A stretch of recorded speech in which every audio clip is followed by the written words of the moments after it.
Good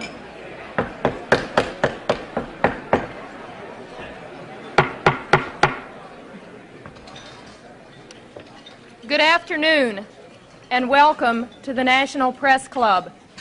I'm Vivian Valberg, president of the club and correspondent for the Daily Oklahoman. I want to welcome all those National Press Club members and guests who are in our audience today, and also those listening to this luncheon live over the more than 260 stations of the National Public Radio Network. In addition, this luncheon will be carried on a delayed basis by the more than 1,100 cable television stations affiliated with C-SPAN, the Cable Satellite Public Affairs Network. If you have questions for our speaker, and I hope that you will, please write them on the cards which are at your table and send them up to me. I'll ask as many as time permits. You should know that our speaker next Monday will be Senator Robert Dole, chairman of the Senate Finance Committee, and on Thursday our speaker will be Alan Newharth, chairman and president of the Gannett Company, which has just introduced a new national newspaper.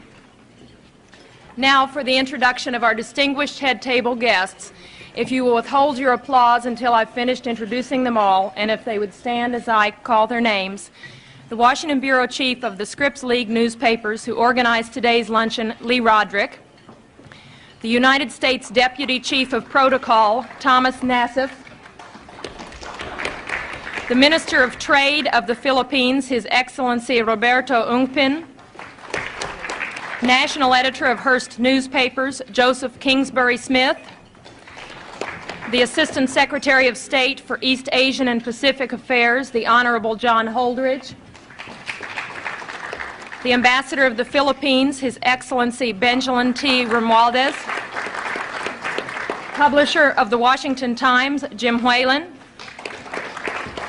The Minister of Information of the Philippines, His Excellency Gregoria Sendanya.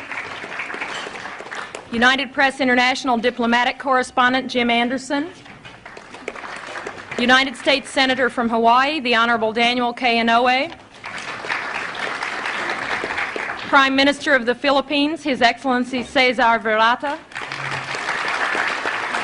From Crane Communications, the Chairman of the National Press Club Speakers Committee, Stanley Cohen. The Minister of Foreign Affairs of the Philippines, His Excellency Carlos Romulo, I'm sorry.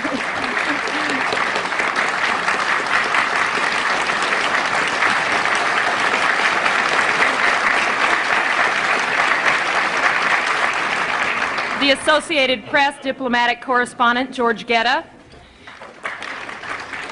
The Minister of Defense of the Philippines, His Excellency Juan Ponce Enrile.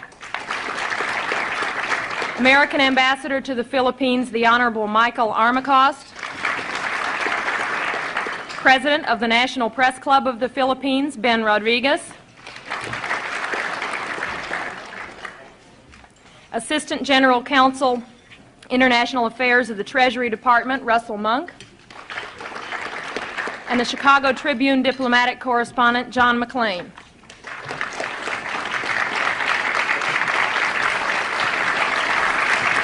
Thank you.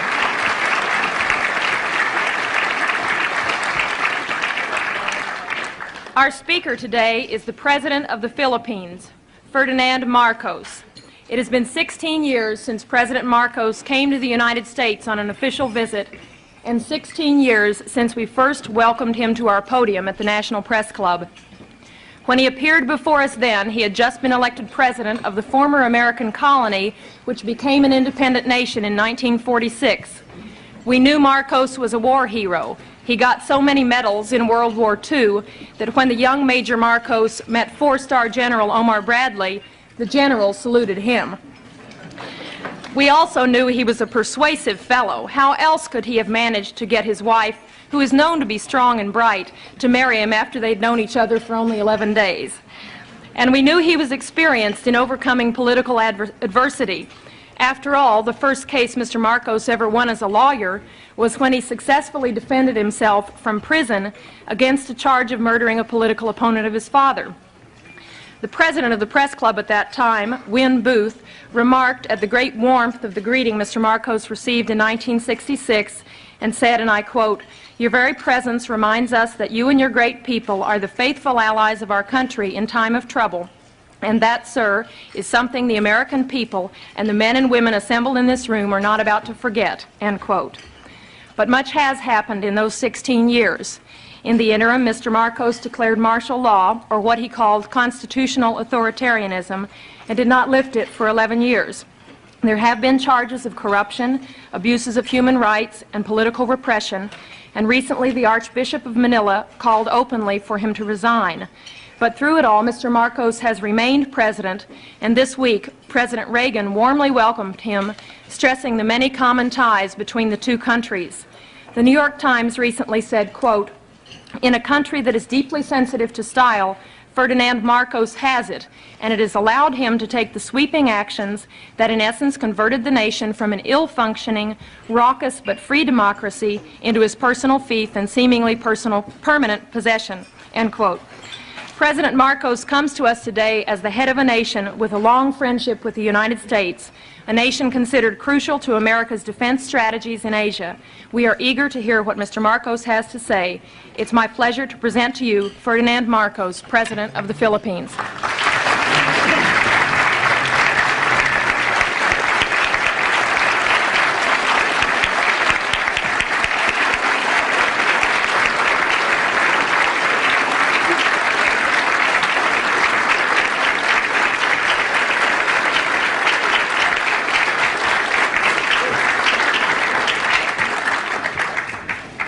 Well, thank you very much, Madam President. Distinguished guests, my friends. It certainly is gratifying that in the course of my present visit to the United States, I should once again be accorded the opportunity to meet with the people who understand me or misunderstand me most. I'd like to thank all of you. I remember that our relationship, the relationship between the two countries can be opened up at one of 2 points by the historian or the curious investigator into world events. One, the military, which was Admiral or then Commodore Dewey, sinking the Spanish fleet under Montojo on May 1st, 1898 in Manila Bay, and with the help of the Filipino revolutionaries under General or President Emilio Aguinaldo, who then proclaimed the first Philippine Republic. Incidentally, President Emilio Aguinaldo was the grandfather of Prime Minister Cesar Virata, who is here. My grandfather only commanded the revolutionary forces. We have changed places since then. Either that point of entry is chosen or the more sedate commercial one 100 years back. 1796, the brig Astrea, sailing out of Salem, Massachusetts, towards Lisbon, and then to Manila, selling her wares there for 5 months, carrying that amateur and self-taught mathematician and navigator, Nathaniel Blow-Ditz, whom you must have heard, who later, in 1806, authored The Practical American Navigator, for he had discovered the simple way of determining longitude through the long voyage across the Pacific. The American government bought the rights of the 2 editions, and it has become standard text for all those who study salesmanship from Kings Point to Annapolis. Either way, It has been dramatic and historic, and it was always to be so. There was always extreme on both sides, enmity, if not enmity, extreme friendship, a relationship of love, hate. And this is my fate and destiny. I thank you all for this privilege and this honor. It may be said that an official journal like mine ought always to visit with this press association, for, as someone once observed correctly, the American press is, of course, the fourth branch of government in this country. And then also it is well to remember that the so-called solicitude with which Americans regard developments in the Philippines is perhaps now more pronounced than in the devoted reportage by the American press on our country. This keen of the American interest of the American press notwithstanding, there is, I fear, some confusion in this country of what is happening in the Philippines today. It has been one of the shocks I encountered while preparing for my present journey, and also upon arrival here in Washington, to read in one of your outstanding papers a statement to the effect that the Philippines is still under military rule, which it is not, and that there is no civil government. Such misstatements, whether intended or otherwise, conveniently merge with more accurate reporting about the true situation in the country, resulting in much confusion and misimpressions about our country, require clarification. So perhaps I should begin by stating first a few basic facts about our country without too much embroidery. The Philippines is a republican state with a duly elected government at national and community level.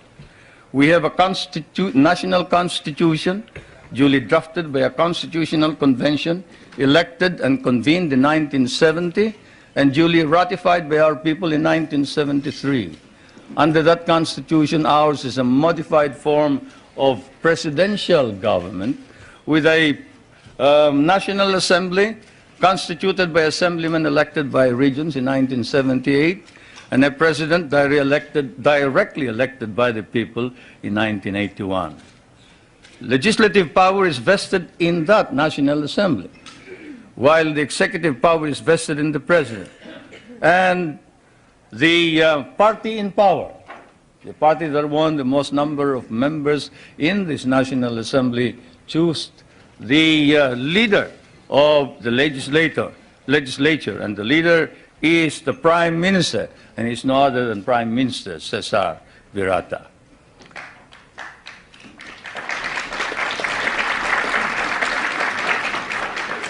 We have an independent judiciary which is under the full supervision of a Supreme Court. While it is claimed that human rights are not protected by the courts, or that civil rights are not duly enhanced by the Constitution, because there is no way of seeking, say, the remedy of a writ of habeas corpus.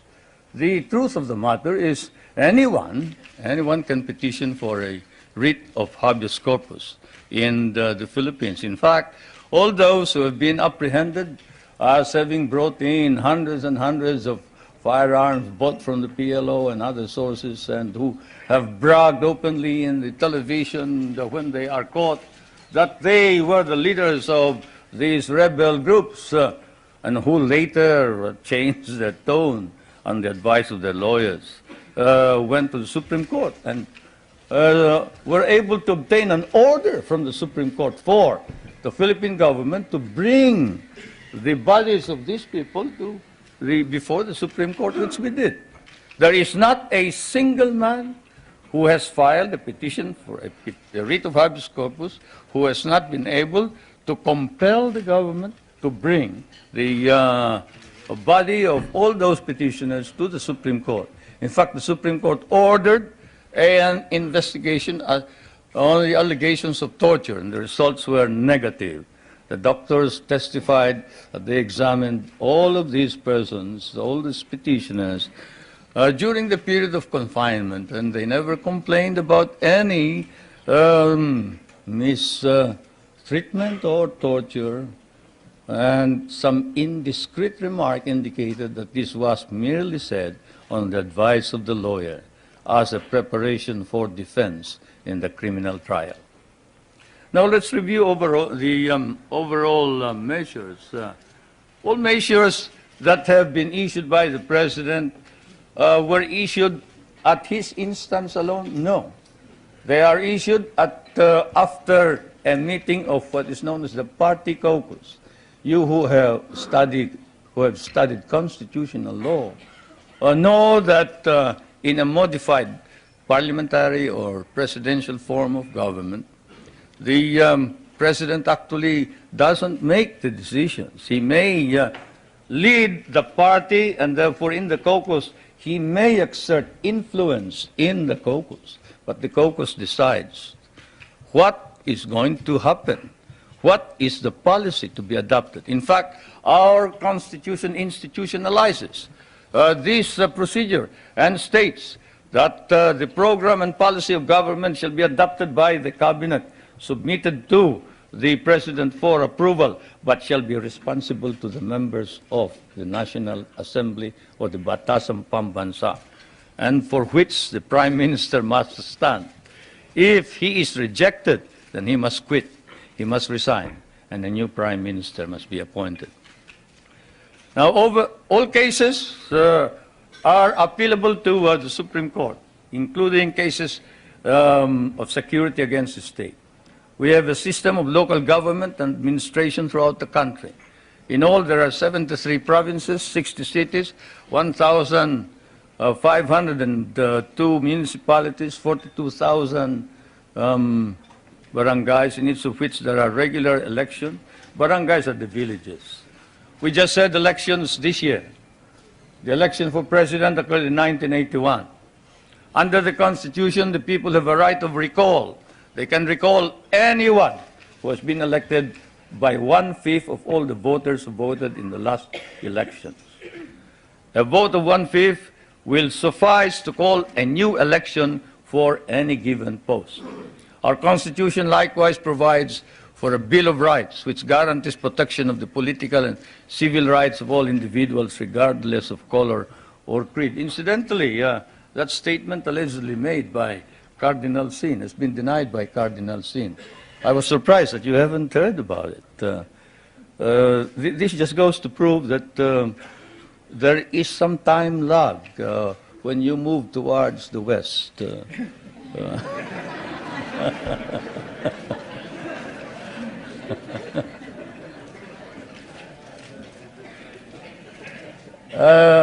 Cardinal Sin, when he arrived in the Philippines,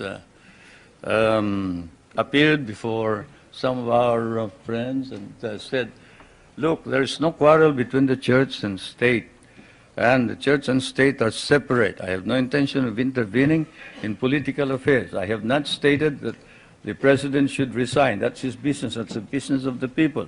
He was elected by the people, and I'm not about to say anything about this. That's why I'm surprised that here you make much of it. But I suppose that's part of news. It's good copy. Can you imagine asking the president to resign? That's, by constitutional mandate, social justice is a matter of national policy and a priority objective of government. And this is why one of the first reforms was land reform. You know, when I proclaimed martial law, I didn't proclaim martial law alone. It is made to appear as if I just signed the decree and said, I impose martial law on each and every one of you. No.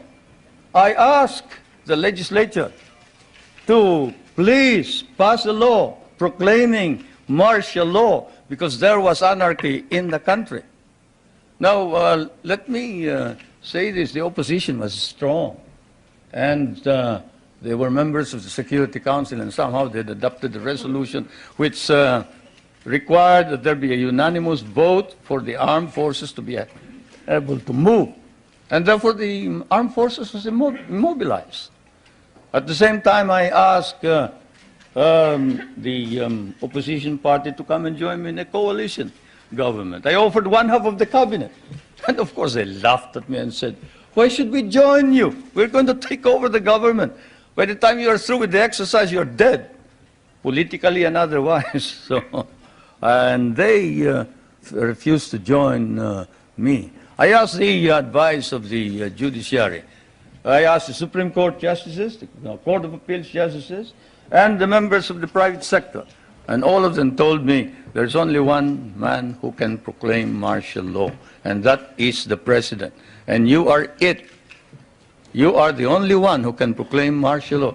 This is why I must carry this particular mark in our history. I could not have transferred it to the legislature. Why? Because the legislature did not have the power. What does the Constitution provide? The President shall be the Commander-in-Chief of the Armed Forces of the Philippines, and he may order the armed forces out to quell any disorder, riot, rebellion, invasion, insurrection, and in case of invasion, insurrection, rebellion, or imminent danger thereof, when the public safety requires it, he may suspend the privilege of the writ of habeas corpus or proclaim martial law throughout the Philippines or any part thereof. What does that provision provide? It provides that only the President can proclaim martial law. I repeat, that is why I had to assume responsibility. And I am not one for shirking duty. The people said there was necessity for proclaiming martial law. And the people said, you are the only official who can proclaim martial law. So I proclaimed martial law. And I sincerely believed that it was necessary to proclaim martial law to install order and stability, because there was complete anarchy throughout the country at the time. Now, therefore, at that particular period, what was the status of our government? Our government was immobilized, impotent. The armed forces could not move out. The industry was not at all in any way moving. There was no income coming into government. Everybody was running away. They burned the U.S. Partly burned the U.S. Embassy, tried to burn it anyway. They tried to kidnap the American ambassador. American ambassador was Byroad, Ambassador Byroad. And they tried to kidnap our foreign minister, Romulo, whom you just saw today. And I told him, you better disappear because I will not ransom you.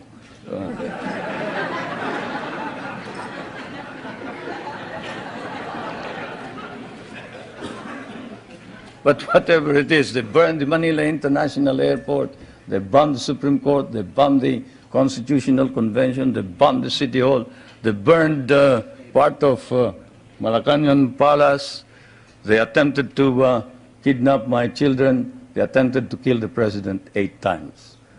There was, of course, an attempted assassination against the First Lady. You all know about that. And this required that I immediately act on it, and so I did. Now, we established land reform. We were fighting a group known as the Hukbalahap, Hukbong Nagpapalaya ng Bayan. It was socialist inclined. It was leftist. But they were friends of mine because we had fought in the Second World War together. And so I approached them and I said, look, I'm going to establish land reform. If you're fighting for land reform against the feudalistic agrarian system, then you must join me. And they did. I want to introduce to you the leader of that rebellion, who is now present and is a part of the government, Mr. Luis Taruk.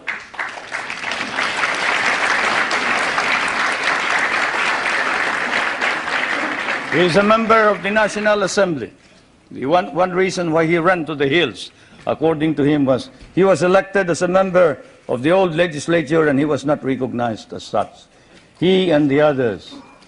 Now I want to introduce to you another leader of the Free Farmers Federation, which is also composed of farmers who wanted reform, but who are fighting for reform, but who are now joining in the effort to establish political stability and economic prosperity throughout the country, and who was Dean of the College of Law of the University of Ateneo, but abandoned his deanship in order that he may join in the effort to attain the noble mission of this new society. I refer to National Assemblyman Jerry Montemayor, President of the Federation of Free Farmers of the Philippines. I would like to introduce also to you a young man who was very active against the government in 1972 and who paraded around the streets raising the flag of the Communist Party and organized the Kabataan Makabayan, which is the red organization of the youth. And this man is Nilo Tayag. Is he here? Anyway, he is somewhere around here. But they have all joined, all these activists, to prove to you that all these stories about our being oppressive against our enemies and our friends, they've all joined the government to help reform and drive out all the corrupt people in the government. We have an ombudsman. We are the only country with an ombudsman. You know what an ombudsman is. He is the officer who watches over the corrupt officials of government. And this man has charged more than 1,000 officers and employees and sent most of them to jail. Is Justice Pamaran here? He must be somewhere around. Where's Justice Pamaran? There he is. There's the ombudsman.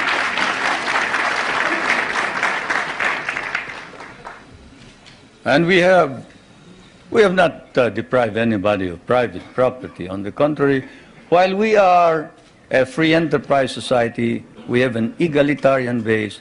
We recognize private property, encourage private initiative.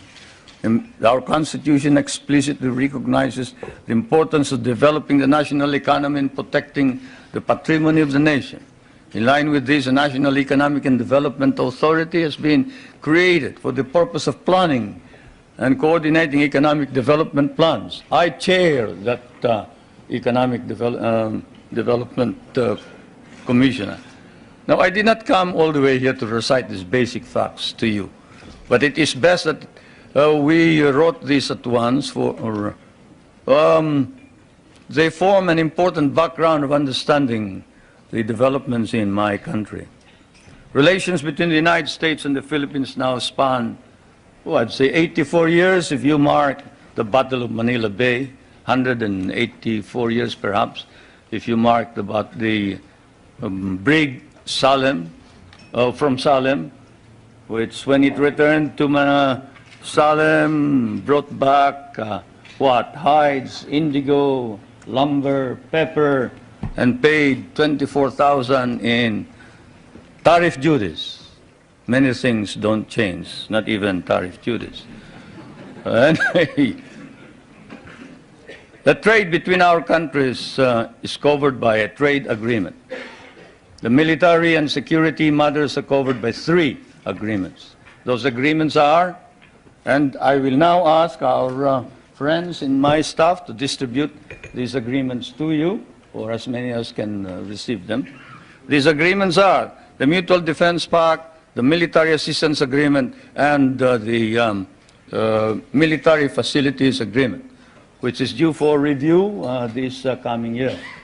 President Reagan and I have agreed with the members of our cabinet that the review will start in April, probably we'll finish it by August. Through it all, our relationships develop in a way unique to nations so disparate in size and circumstances and so distant from each other. The directions which American colonization took in the Philippines in the political, economic, and military cultural spheres were such that for us, relations with the United States would remain crucial for a while. It is said that language is the greatest conveyor of culture. If that be so, if that wise man who said that is right, then your language has certainly conveyed to my country your culture. And this is why the relationship between our countries is something undefined. Our interests may have diverged in the period after our recovery of national independence in 1946, but this relationship has endured. And the question that is often asked is, does the Republic of the Philippines differ from the American Republic? Yes and no. It doesn't differ in the sense that it is democratic, but it differs in the sense that we have a prime minister, and in the sense that we try and make the legislature and the president or the executive work together. We cannot afford any stalemates. We cannot afford any delays.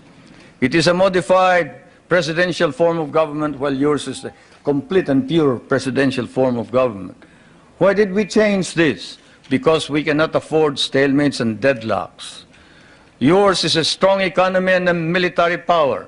Ours is a weak country. We cannot afford to delay and postpone decisions pending the debates between Congress and the President or the Prime Minister. The poorer third world countries cannot. And so, my friends, that is the situation. I am now going to ask also that my staff distribute to you the social and economic indicators of my country in showing to you the dynamism and the vitality of our economy. We have changed our economy such that we hope to be able to be self-sufficient.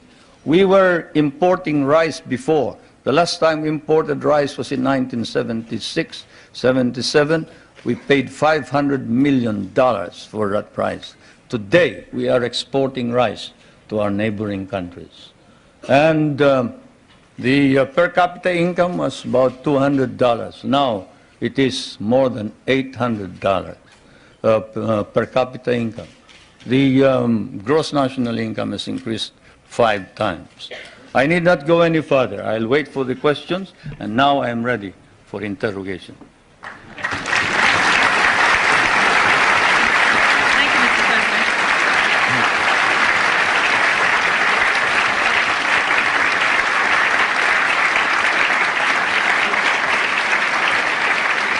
Thank you, Mr. President. Thank you, Mr. President. Please give us details on your meeting with President Reagan. Did you seek any firm commitments? Did you get them? Well, a firm commitment as to when we are going to review the basis, yes. A firm commitment that a mechanism be set for the study of our economic problems, yes.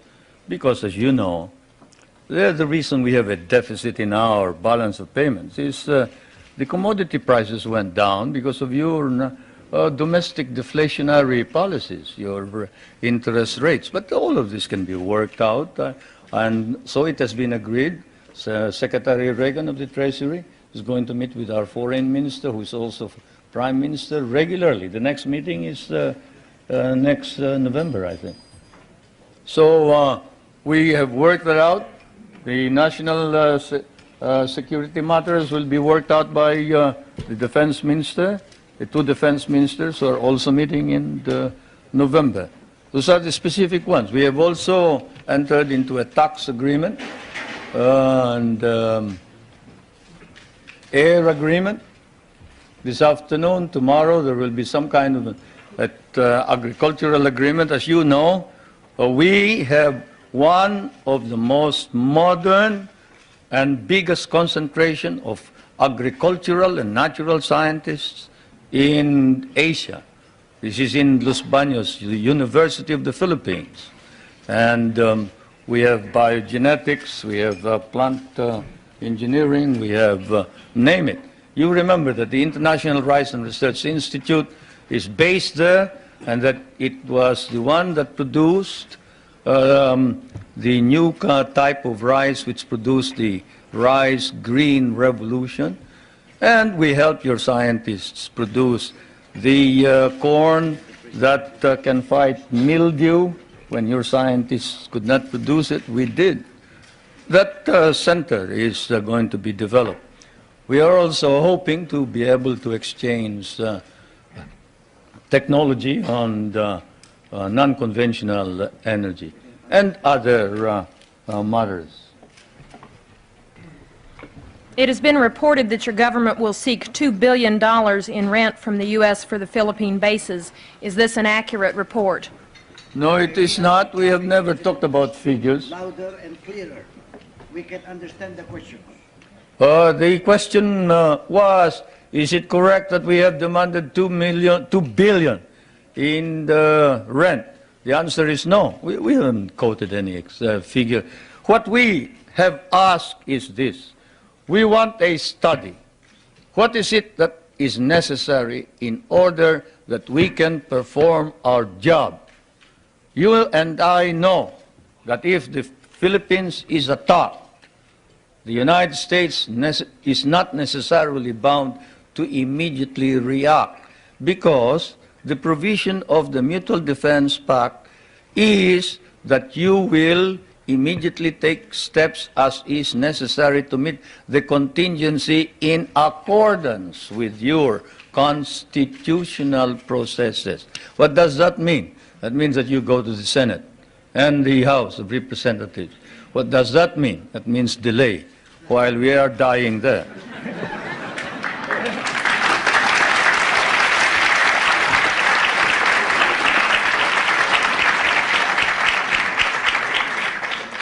Most of our allies in Europe, concerned about resisting communism, give the U.S. free bases and even share the cost.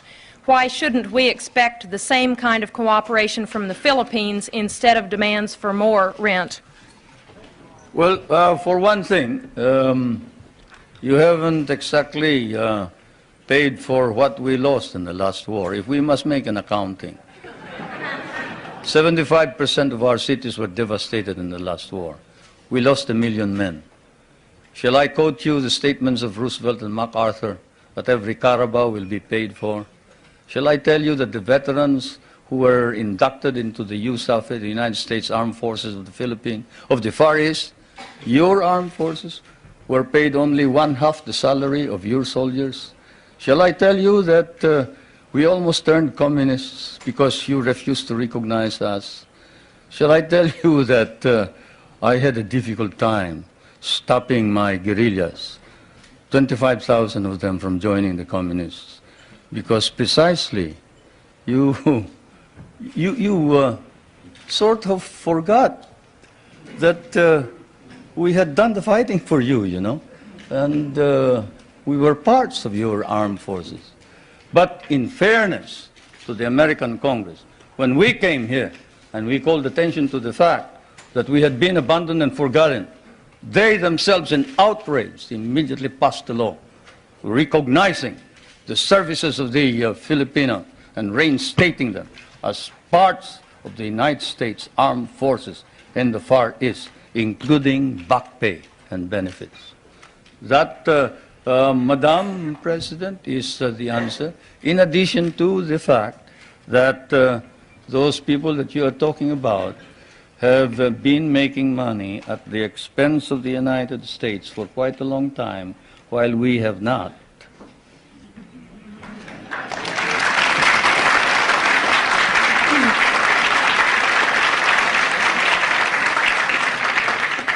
After the attack on Pearl Harbor, U.S. bases in the Philippines could not be defended. Why should we expect that in another war these bases would be more reliable? That's one of the questions that I wanted to find out. Is it true President Reagan has not raised with you any concern about repression and human rights? Well, he sort of spoke of the fact that we have all this constitutional provision. But we did speak of the fact that we must maintain and enhance human rights in general.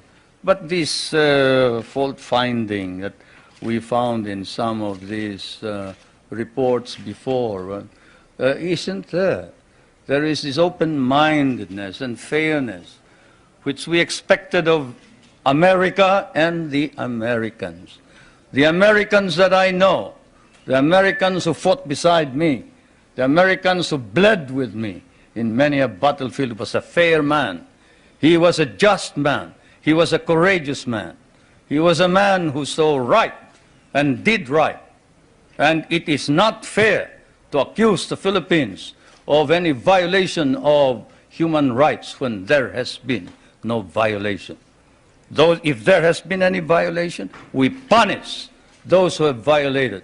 And I now ask that this pamphlet, this particular writing of one of the most celebrated figures, who claims to have, at the beginning of the campaign against my government, claims to have been maltreated by some of the military men, now reports exactly what happened. I ask that my staff distribute the letter of Herrera, Trinidad Herrera. You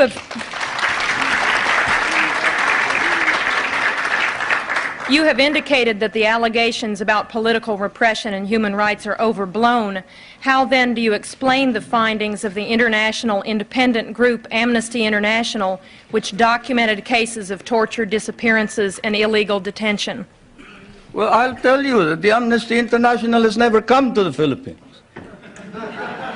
That's why all they talk about is something that they obtained hearsay.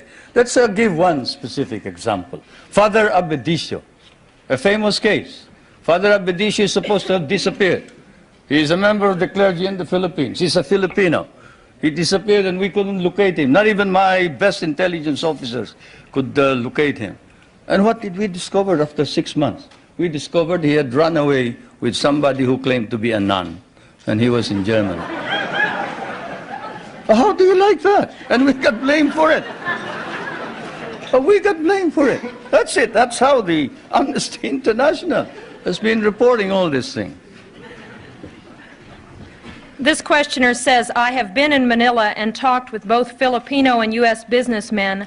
They say the Philippines are the most corrupt nation in the Association of Southeast Asian Nations, and that your wife's nickname is Miss 10%. Will you comment? They must mistake us for another nation. He must have been living in the bar.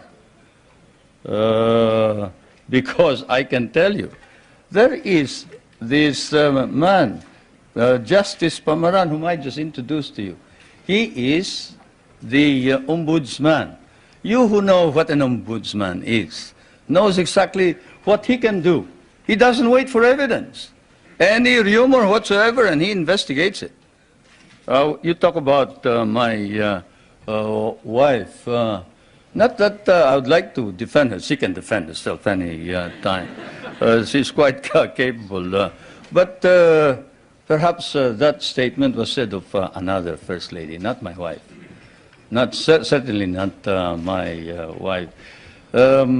Perhaps I can tell you that the property of the Marcoses has been brought into a blind trust.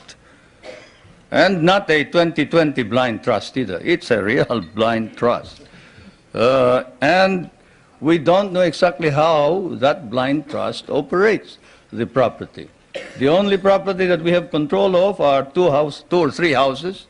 One in the province of my Ilocos Norte, no, two. Two in the province of Leyte, and one in Manila, 5. Then the schooling for the children, up to possibly a doctorate. Beyond that, all income goes into the Marcos Foundation, which is the foundation that embraces all property. Do you think that if there was any corruption by the Marcos family, that we can maintain the present prestige and leadership of the Marcoses in the Philippines? What do you think the Filipinos are? They are a very literate people. Literacy in the Philippines has increased up to 90% nationwide, and in Manila it is 100% literacy. And if there was any indication whatsoever of any of these corruption that you talk about, and whoever said that sounds like he has been in the wrong company. Probably the guys that he was working with may have been engaged in corruption. I'd like to know who they are. Then we'll go after them. But I can assure you, if any public official engages in corruption, he will land in jail. That is definite.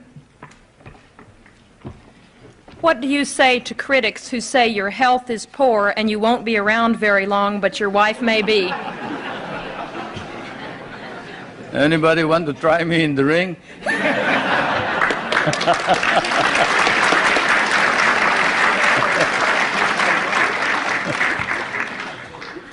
Yeah, ridiculous. I refuse to answer questions like that.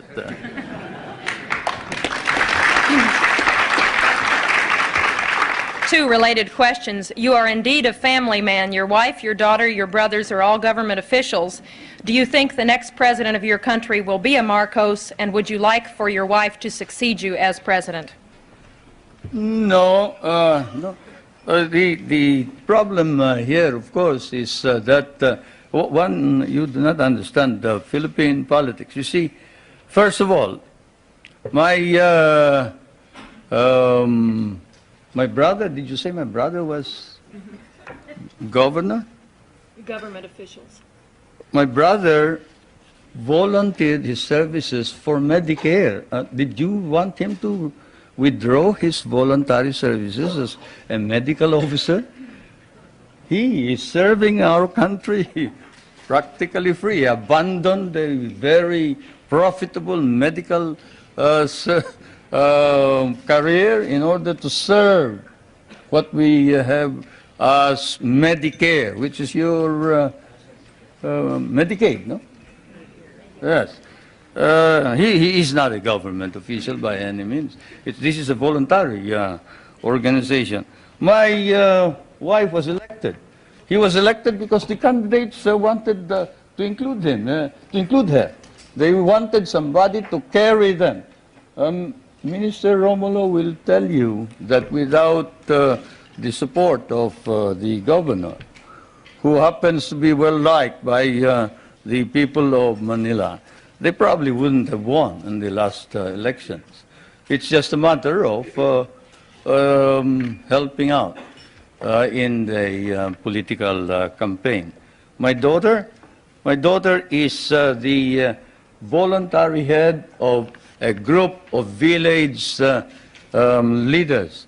That is not a political organization. That's not a government organization. This is an association of young kids who are organized in order that they can help each other. Kabataan Barangay.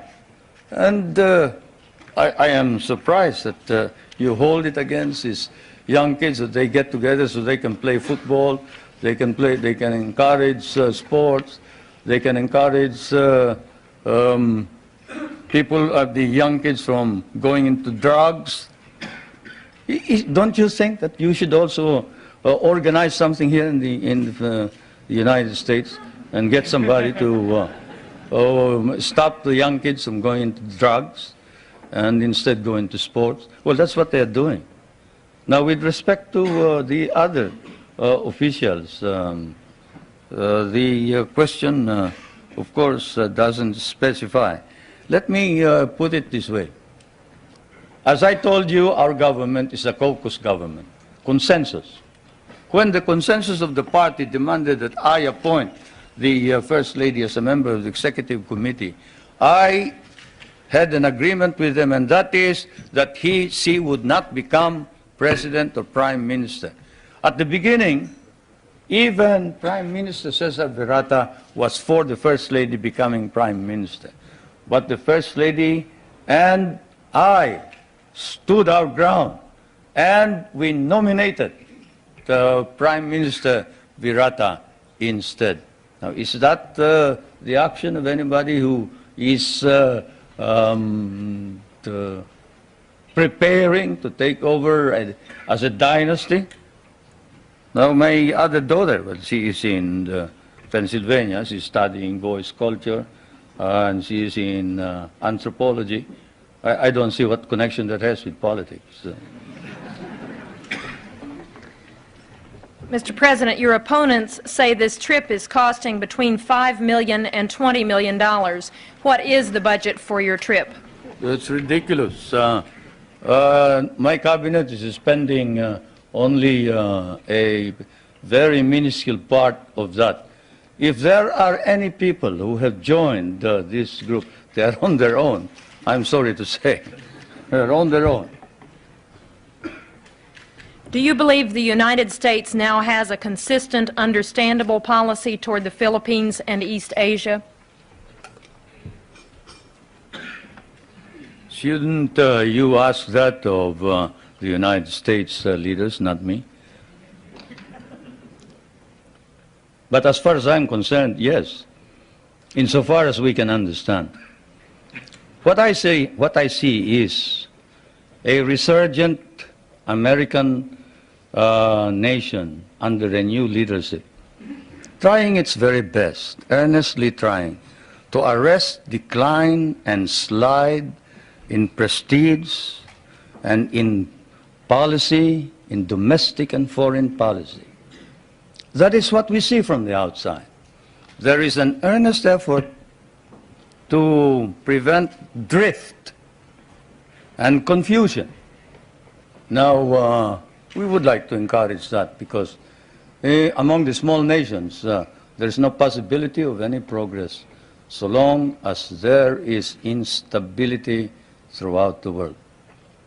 And so, as I said last night, what I see now, 16 years after my last visit, actually my last visit was when I came to participate in the memorial services of President Eisenhower in 1969, not 1966, 1969. And, but what I see here is while in the past America was in the dark, and there were doubts and misgivings, there were fears that you were tiring, you were weary, you doubted your own strength, you didn't know where you were going.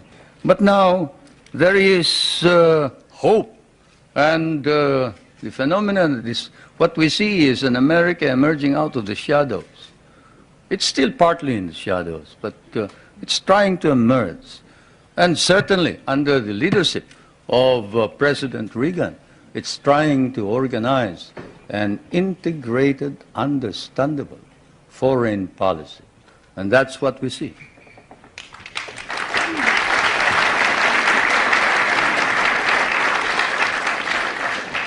There is widespread malnutrition in the Philippines, and only 1/3 of your labor force has regular employment. Given this, how do you justify the prosperity in which you, your family, and friends live? You must like us, the way you ask those questions.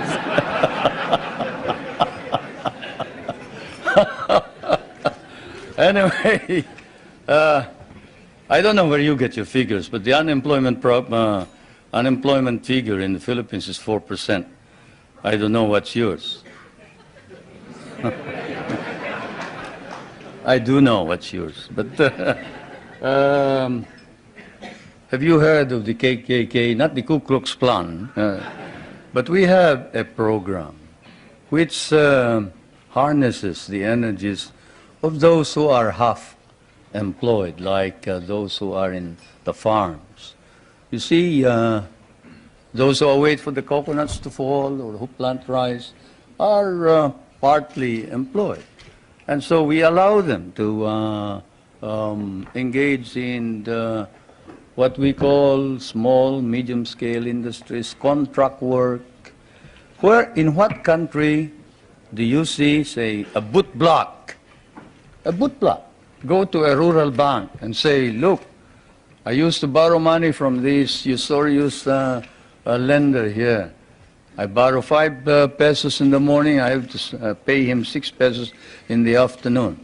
Can't you lend me 50 pesos now and I will repay you later on? I have no collateral, I am unknown, I live in the streets.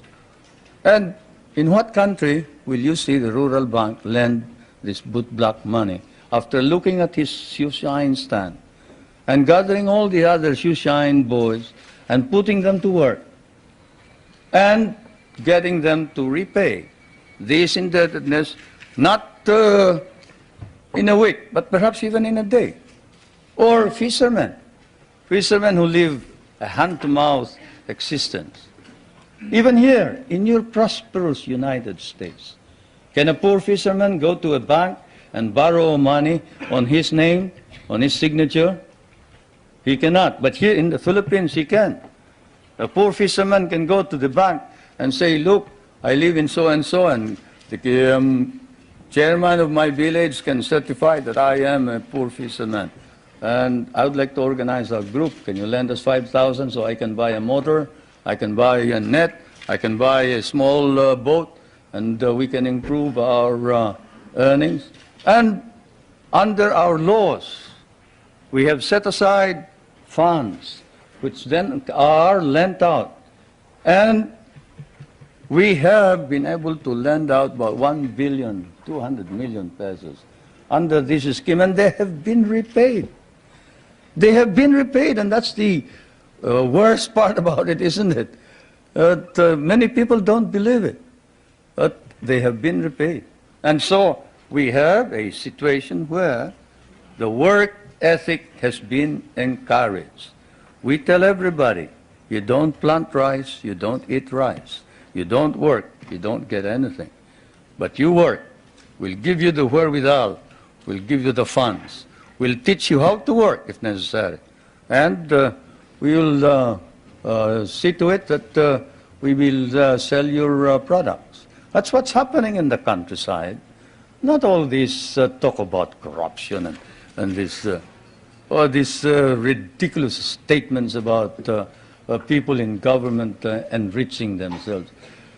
When you have activists like Luis Taruk and Jerry Montemayor and Nilo Tayag and these men who were ready to kill the president, but who now says that the reforms that are being instituted are for the good and welfare of the country, you don't engage in any of this foolishness that you talk about. No, everybody is sincere and earnest about making our democracy work. And I can tell you that whoever has told you about these unwholesome observations about the Philippines, better come back to the Philippines. I'll pay for your trip so you can see what's actually happening. Thank you, Mr. President. Before I ask our final question, I want to present you with a certificate of appreciation for appearing once again at the National Press Club and with an updated version of the National Press Club necktie. Thank you.